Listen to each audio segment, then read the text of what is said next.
तो अभी हम लोग देखते हैं कि एचसीएफ और एलसीएम का एक फॉर्मूला होता है जो कि HCF of two number into LCM of two number equals to product of two number. ये फॉर्मूला हमें ये बताना है कि अगर कोई भी दो नंबर है, सपोज ए एंड बी दो नंबर है, अगर उनका एचसीएफ निकाले और उसका एलसीएम निकाले, अगर वो एचसीएफ और एलसीएम का प्रोडक्ट करें तो वही दोनों नंबर का प्रोडक्ट के साथ इक्वल होगा। तो आइए हम इसको एक एग्जांपल लेके समझते हैं।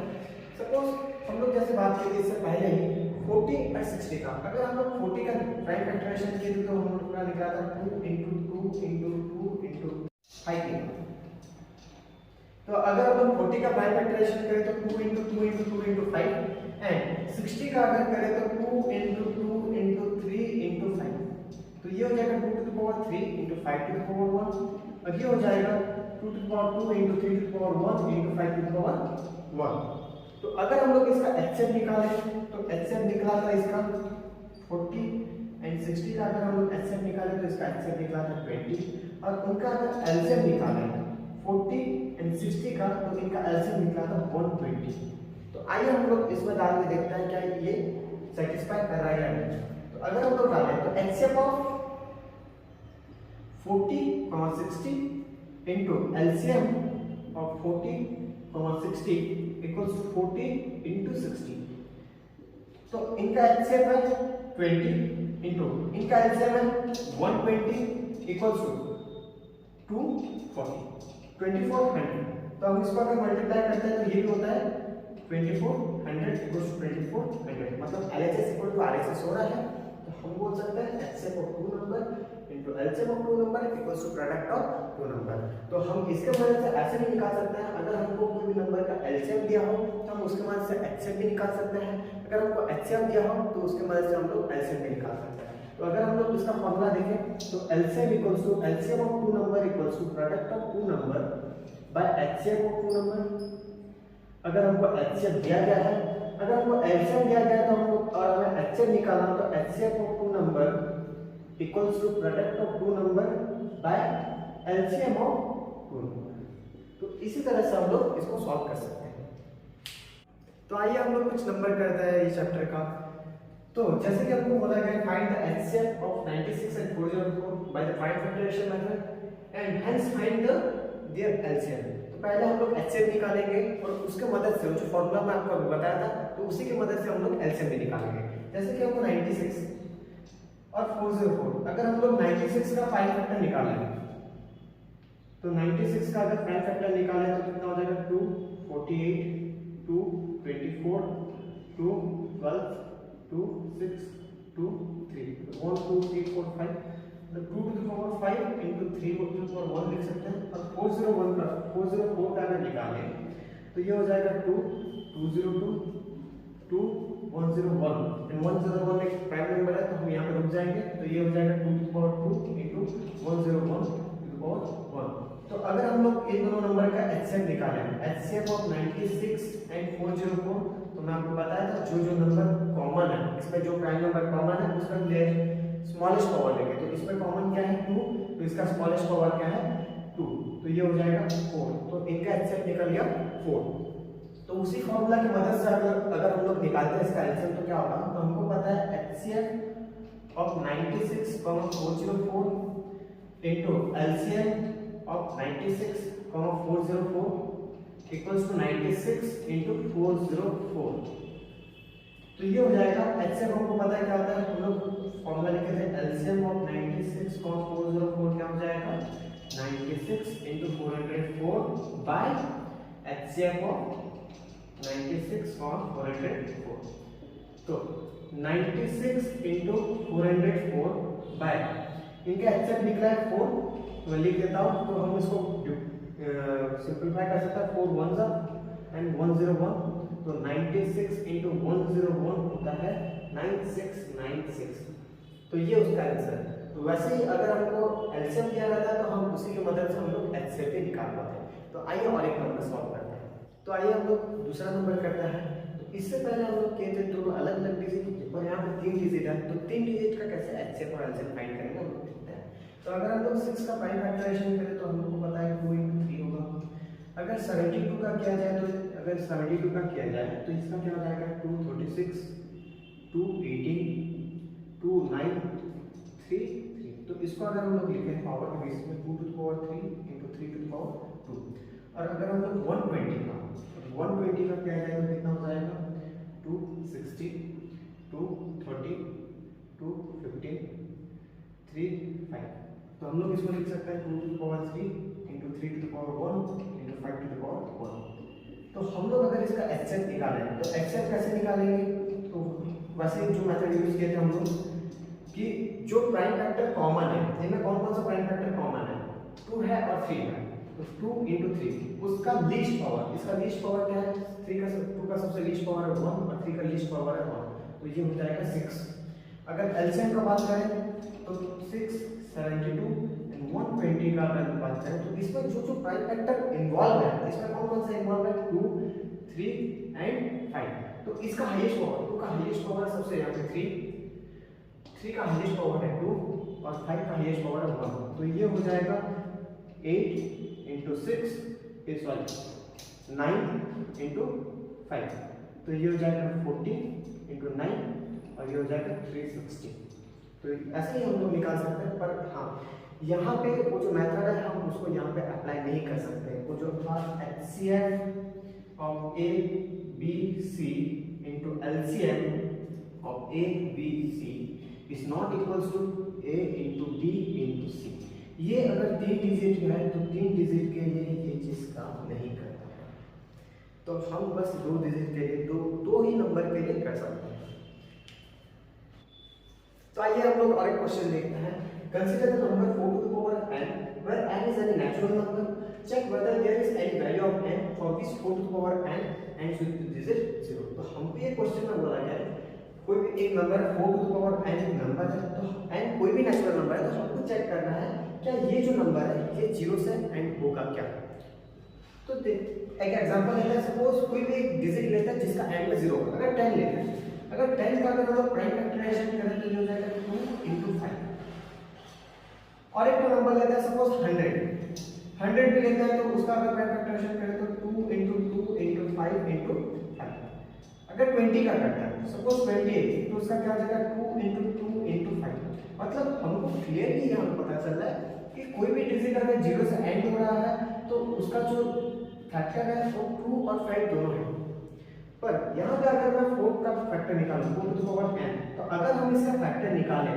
तो ये क्या हो जाएगा 2 into 2 to the power n तो यहाँ पे 2 उसका फैक्टर है पर 5 उसका फैक्टर नहीं है तो इसीलिए n का कोई भी आप वैल्यू ले लें तो ये 0 से एंड नहीं होने वाला तो ये here 5 is not a factor of 4 5 एक फैक्टर नहीं है हमको यहाँ पे कंडीशन है 2 and 5 दोनों फैक्टर होना चाहिए यहाँ पे खाली 2 फैक्टर है पर 5 नहीं है इसीलिए 5 is not a factor of 4 that's why 4 to the power n does not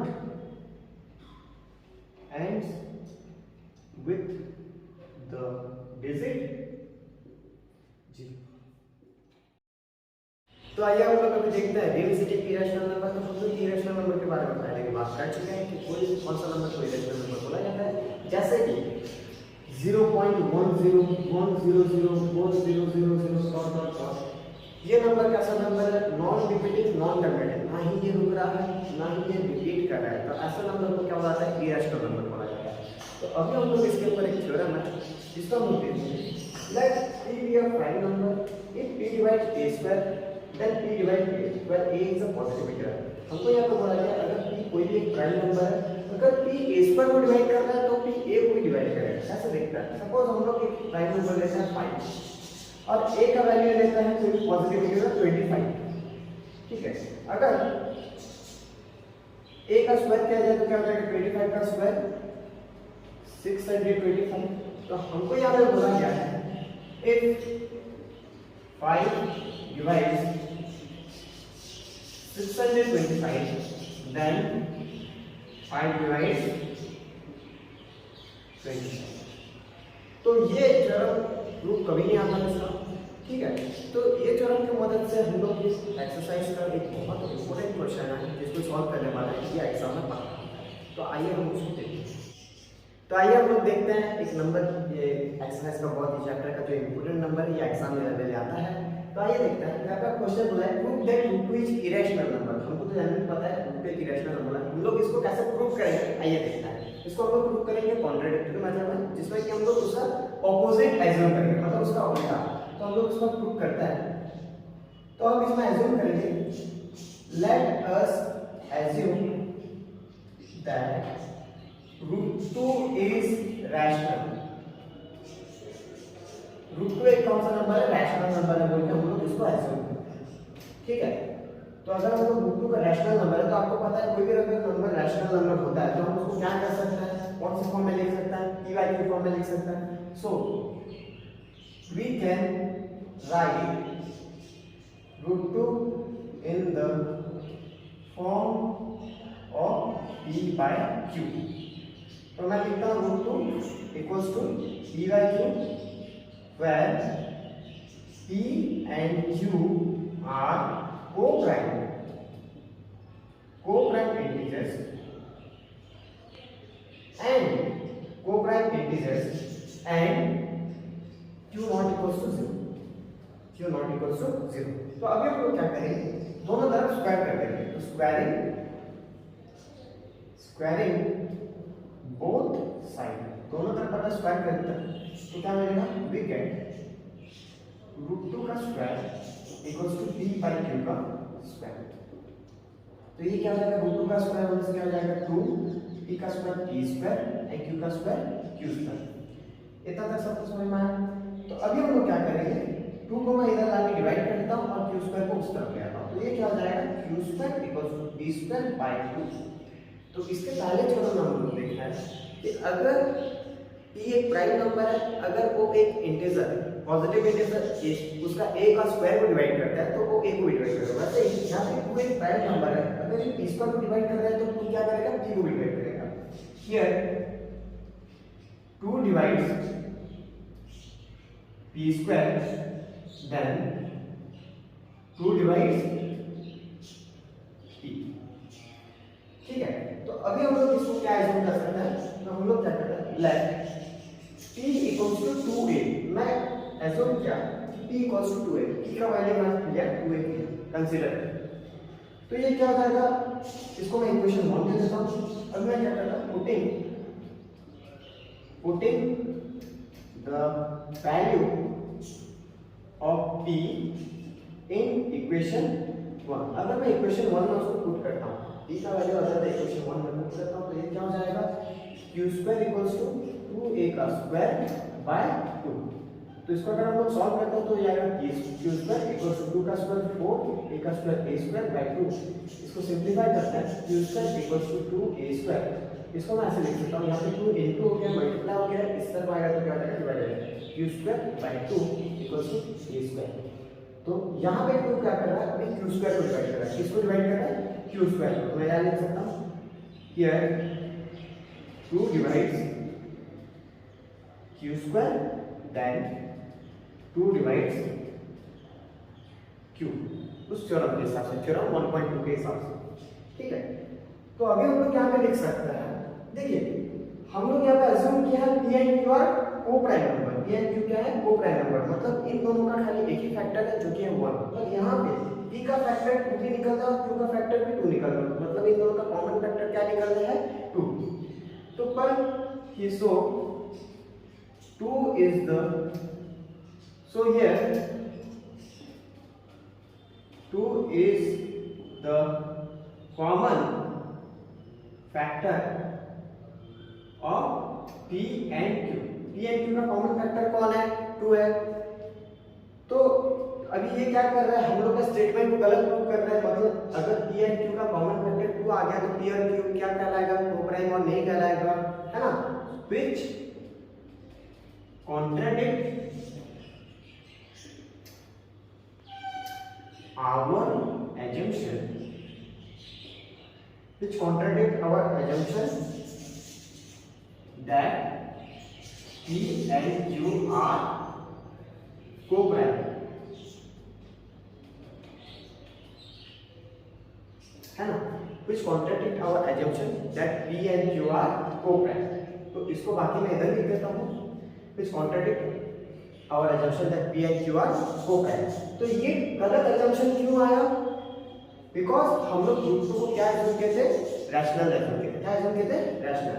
so our assumption is wrong that is root 2 is rational। हम लोग इसको रैशनल एज्यूम किए थे, इसीलिए हम लोग का ये स्टेटमेंट क्या आया? गलत आया। तो हेंस हम क्या बोल सकते हैं? Root 2 is rational, sorry root 2 is irrational. हम लोग क्या बोल सकते हैं? Hence root 2 is irrational. तो ए वाला मैं आपको और एक बार समझा देता हूँ।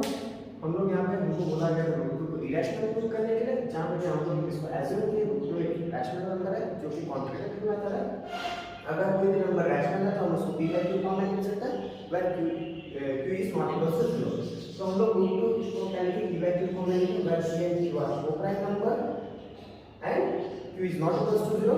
तो हम लोग दोनों तरफ क्या करते हैं? स्क्वायरिंग करके, स्क्वायर करने तो रूट 2 का स्क्वायर हो गया 2, p का square p square and q का स्क्वायर q स्क्वायर। तो इसको 2 को हम लोग इधर आके डिवाइड करते हैं। तो थ्योरम के हिसाब से हम लोग को पता था अगर 2 p स्क्वायर को डिवाइड करता है तो क्या करेगा? p को डिवाइड करेगा। तो अभी हम लोग कंसीडर किए नेट p का वैल्यू हम लोग क्या कंसीडर किया? 2a।